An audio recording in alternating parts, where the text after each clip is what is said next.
So what I'm trying to say, let's identify the cancer cell at the very beginning stage itself and say, நான் என்ன கூறுகிறேன் என்றால், முதலில் நாம் கேன்சரை உருவாக்கும் செல்களை ஆரம்ப நிலையிலேயே கண்டுபிடிக்க வேண்டும்.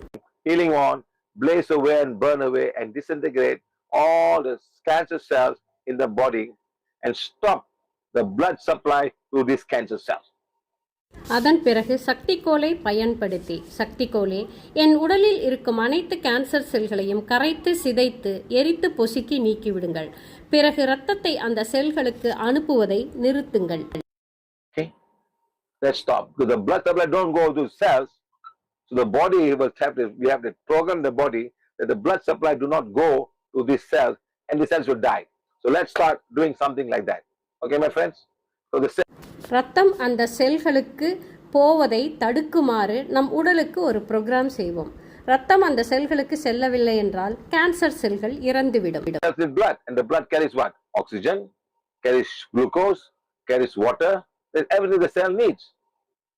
Okay, so we're trying, I don't know, we've tried some people, let's see how the outcome is. I'm not saying this is going to work perfectly okay. It's only that oxygen, glucose, தண்ணீர் போன்ற அனைத்தையும் ரத்தம் எடுத்து ஒவ்வொரு செல்களுக்கும் கொண்டு போகிறது. சில cancer நோயாளிகளை வைத்து இதை பரீட்சை செய்து பார்க்கலாம் என்று நினைக்கிறேன்.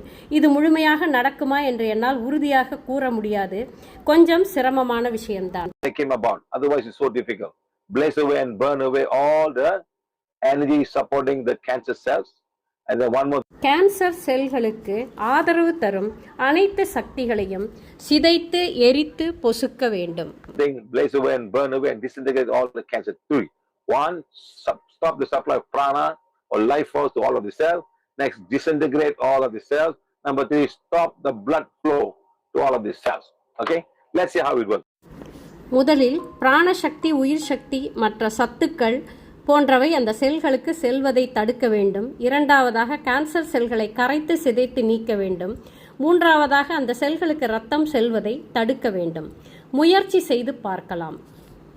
And of course we have to be very, very careful about taking the kind of food that we eat, the kind of emotion that they have.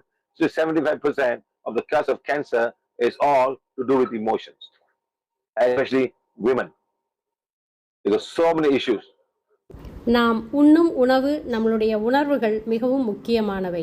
75% cancer செல்கள் உருவாக நம் உணர்வுகளே காரணமாக ஆகிறது. முக்கியமாக பெண்கள் நிறைய பிரச்சனைகளை எதிர்கொள்கிறார்கள். நுரையீரல், மார்பக பகுதி, கர்ப்பப்பை, சினைப்பை போன்ற இடங்கள் பாதிப்படைய இவர்களுடைய உணர்வுகளே காரணமாகிறது. பெண்களே ஆண்களை விட அதிகம்